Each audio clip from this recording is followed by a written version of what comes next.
햇살 가득한 여름, 오늘도 하나님 말씀 안에서 평안과 기쁨이 가득하시길 바랍니다. 안녕하세요, 성도 여러분. 7월 29일 화요일 말씀 묵상 시작하겠습니다. 오늘 함께 나눌 말씀은 에스겔 9장 1절부터 4절까지의 말씀입니다. Ezekiel chapter 9 verse 1 to 4 함께 읽겠습니다. 또 그가 큰 소리로 내 귀에 외쳐 이르시되 이 성읍을 관할하는 자들이 각기 죽이는 무기를 손에 들고 나아오게 하라 하시더라. 내가 보니 6사람이 북향한 윗문 길로부터 오는데 각 사람의 손에 죽이는 무기를 잡았고 그 중에 한 사람은 가는 베옷을 입고 허리에 서기관의 먹그릇을 찼더라. 그들이 들어와서 노제단 곁에 서더라. 그룹에 머물러 있던 이스라엘 하나님의 영광이 성전 문지방에 이르더니 여호와께서 그 가는 베옷을 입고 서기관의 먹그릇을 찬 사람을 불러 여호와께서 이르시되 너는 예루살렘 성읍 중에 순행하여 그 가운데에서 행하는 모든 가증한 일로 말미암아 탄식하며 우는 자의 이마에 표를 그리라 하시고. 아멘. 어제 본문 8장에서 하나님이 에스겔에게 환상을 통해 성전에서 벌어지고 있는 가증한 일들을 보여주셨습니다. 어떤 일들이었습니까? 하나님의 영광이 임하는 그 성전 안에서 우상 숭배가 자행되고 있었지요. 먼저 예루살렘 성전 안뜰로 들어가는 북향한 문에 아세라 목상으로 추측되는 질투의 우상이 있었습니다. 30년 전에 요시야 왕이 종교개혁할 때 제거했던 아세라 목상을 백성들이 다시 성전에 갖다 놓고 섬겼다는 것이지요. 그리고 성전 안뜰에 있는 문을 여니까 이스라엘 장로 70명이 사방벽에 새겨진 온갖 곤충과 부정한 짐승의 형상, 이스라엘 족속이 만들어 섬기는 그 우상 앞에서 향로를 들고 향을 올리고 있었습니다. 그리고 성전으로 들어가는 북문에 가니까 여인들이 앉아서 담무스를 위해 애곡하고 있었습니다. 이 담무스는 바알처럼 풍요와 비를 관장하는 신으로 알려져 있는데요. 유다의 여인들이 의식을 행하면서 풍요를 구하고 있었다는 것이죠. 마지막으로 성전 안뜰로 이동하니까 성전 현관과 그 제단 사이에서 25명이 성전을 등지고 동쪽에 있는 태양을 향해 절을 하고 있었습니다. 성전을 등지고 태양에게 절을 했다는 것은 하나님을 등지고 태양을 경배했다는 것이죠. 이 모든 가증한 일이 다른 어떤 곳도 아닌 바로 성전에서 벌어지고 있었다는 것이 정말로 충격적입니다. 8장 마지막 절에 보시면 하나님께서 이렇게 말씀하십니다. 그러므로 나도 분노로 갚아 불쌍히 여기지 아니하며 긍휼을 베풀지도 아니하리니 그들이 큰 소리로 내 귀에 부르짖을지라도 내가 듣지 아니하리라. 웬만하면 에스겔이 제사장이자 선지자로서 중보자의 역할을 감당하며 하나님 백성의 죄를 용서해 주십시오라고 기도했을 텐데 에스겔은 이 모든 것을 보고 하나님의 심판에 대해서 어떠한 말도 할 수가 없었습니다. 하나님께서 유다 족속을 심판하시겠다는 것에 동의할 수밖에 없었다는 것이죠. 오늘 본문 9장에서는 유다에 대한 그 하나님의 심판이 실행되는 장면을 보여줍니다. 오늘 본문 1절과 2절을 다시 한번 읽어보겠습니다. 1절과 2절입니다. 또 그가 큰 소리로 내 귀에 외쳐 이르시되 이 성읍을 관할하는 자들이 각기 죽이는 무기를 손에 들고 나아오게 하라 하시더라. 내가 보니 6사람이 북향한 윗문 길로부터 오는데 각 사람의 손에 죽이는 무기를 잡았고 그 중에 한 사람은 가는 베옷을 입고 허리에 서기관의 먹그릇을 찼더라. 그들이 들어와서 노제단 곁에 서더라. 에스겔은 6명의 심판자들이 죽이는 무기를 손에 들고 있는 것을 보았습니다. 하나님의 어떤 처절한 심판을 예고하고 있는 것이죠. 이들은 하나님의 심판을 수행하는 천사들을 상징합니다. 그런데 그 옆에 가는 베옷을 입고 허리에 먹그릇을 찬 천사도 한 명 있었습니다. 모두가 하나님의 어떤 심판을 수행하러 가는데 이 천사는 심판에서 면제될 사람의 이마에 표시를 하는 임무를 위해서 가는 것이었습니다.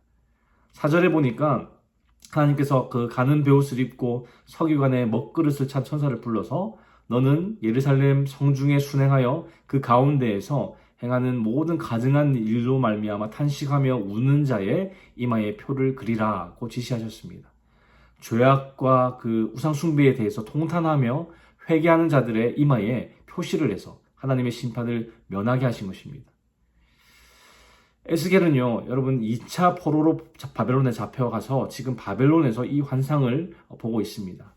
하나님은 이 환상을 통해서 하나님의 성전에서 가증한 일을 행한 이 유다 족속을 바벨론을 통해서 완전히 심판하겠다고 선포하고 계십니다. 실제로 BC 586년 6년에 바벨론의 세 번째 공격으로 유다 족속은 완전히 멸망했습니다. 에스겔은 환상을 통해서 유다 백성들이 얼마나 비참하게 죽임을 당할 것인지를 보았습니다. 5절, 6절을 보시면 하나님께서 그들을 불쌍히 여기지도 긍휼을 베풀지도 말고 치라 이렇게 명령하시죠. 인정사정 없이 심판하십니다. 여러분, 이것이 바로 심판의 특징입니다. 심판은 죄를 역겨워하시는 그 하나님의 공의로우심에 기인하기 때문에 용서도 없고 긍휼도 없습니다. 그래서 심판이 무서운 것이지요. 죄를 눈감아 주시거나 심판을 무효화하시거나 그런 일은 없습니다. 우리의 모든 죄를 하나도 빠짐없이 다 기억하시고 그에 대한 대가를 치르게 하십니다. 여러분, 너무 무섭지 않습니까? 하나님의 공의를 제대로 이해한다면 우리가 지금처럼 너무 쉽게 죄를 짓지는 않을 겁니다. 하나님의 공의와 심판에 대해서 깊이 인식하거나 생각하지 않기 때문에 너무나도 쉽게 죄를 짓는 것이지요. 우리는 오늘 말씀을 통해서 하나님의 공의와 심판의 무서움에 대해서 반드시 알고 또 인식하며 살아야 합니다. 그런데 여러분, 하나님은 또 무엇입니까? 하나님 성품이 어떻습니까? 하나님은 또한 사랑이시죠. 우리가 너무나 자주 하는 말이고 또 좋아하는 말입니다. 그러나 여기서 사랑이라는 말은 하나님께서 자신의 성품인 공의를 무시하시고 죄에 대한 심판을 없애주는 것을 의미하는 것이 아닙니다. 하나님이 사랑이신 것은 자신이 창조한 인간이 죄로 인해서 심판받아 죽게 되는 것으로부터 구원하시기 위해서 하나밖에 없는 하나님의 아들 예수 그리스도를 이 땅에 보내시고 우리 모두의 죄를 위해 자신의 아들을 채찍질하고 벌하시고 죽음을 당하게 하셨습니다. 죄의 대가가 사망이기 때문이죠. 그래서 하나님의 사랑은 자신의 아들 예수 그리스도를 대신 벌하시고 죽게 하심으로 공의를 만족시키시는 그런 방식으로 나타났습니다. 이렇게 하나님은 자신의 두 가지 성품인 공의와 사랑을 모두 이루신 것이죠.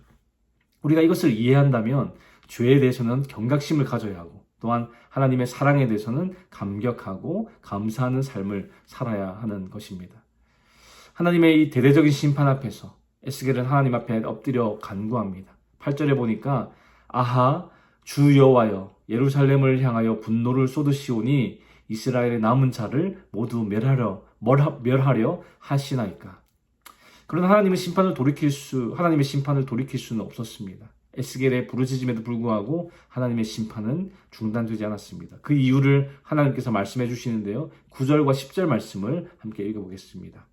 그가 내게 이르시되 이스라엘과 유다 족속의 죄악이 심히 중하여 그 땅에 피가 가득하며 그 성읍에 불법이 찼나니 이는 그들이 이르기를 여호와께서 이 땅을 버리셨으며 여호와께서 보지 아니하신다 함이라. 그러므로 내가 그들을 불쌍히 여기지 아니하며 긍휼을 베풀지 아니하고 그들의 행위대로 그들의 머리에 갚으리라 하시더라.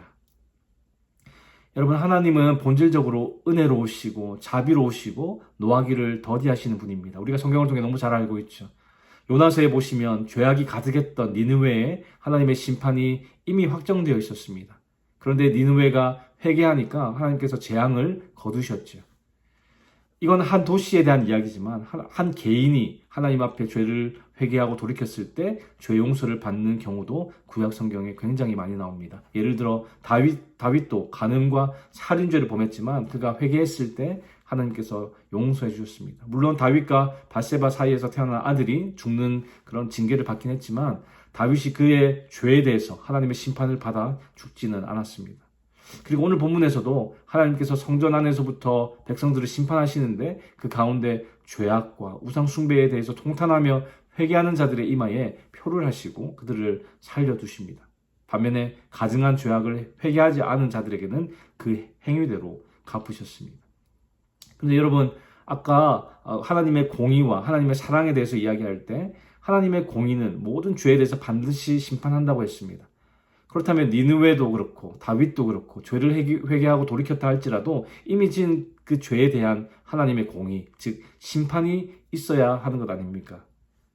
오늘날 우리는 예수 그리스도의 십자가로 인해서 회개하고 돌이킬 때 용서를 받습니다. 왜냐하면 하나님의 공의가 이미 십자가에서 만족되었기 때문이지요. 우리의 모든 죄값을 예수님께서 대신 치르셨습니다.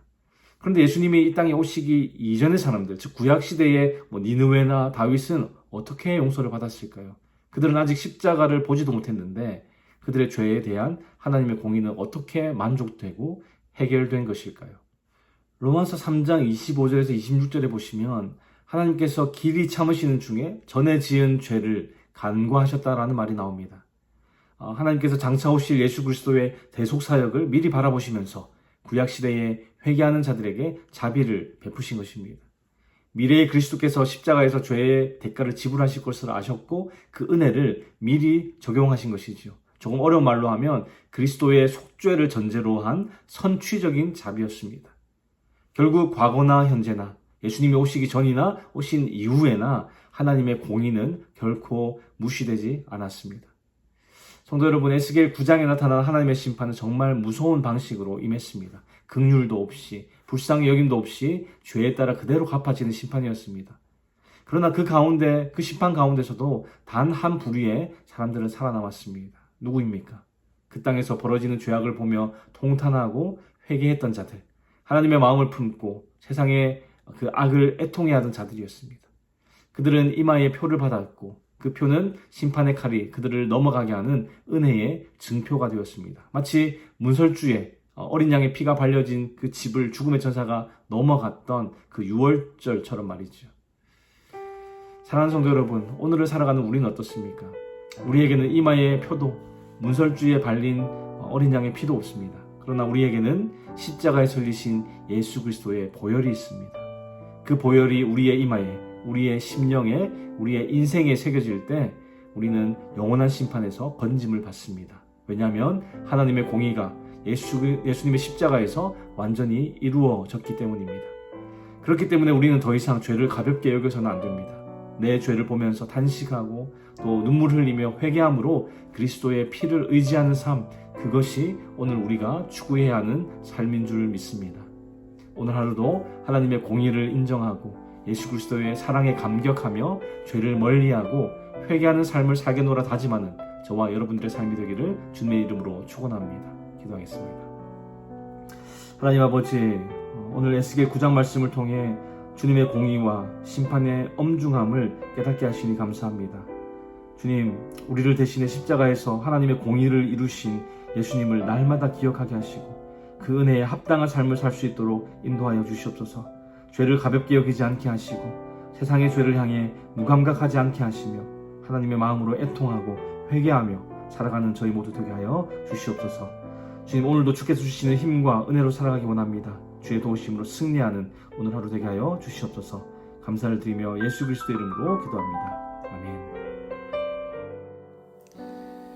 화요일 기도 제목으로 함께 기도하겠습니다. 담임 목사님과 교육자들의 가정과 사역을 위해 기도하실 때에 사명감으로 말씀을 준비하고 맡겨진 사역을 잘 감당하도록 가정과 자녀들을 지켜주시기를 기도해 주시기 바랍니다. 화요 중보 기도 모임을 위해 기도하실 때에 교회의 영적 동력이 되어서 부흥의 초석이 되는 모임이 되도록 또 참여자들에게 기도의 은혜를 부어주시기를 기도해 주시기 바랍니다. 선교사님들을 위해 기도하실 때에 IT의 박동환 선교사님, 우즈벡의 강세르게이 선교사님, 러시아의 김선종 선교사님을 위해 기도해 주시기 바랍니다.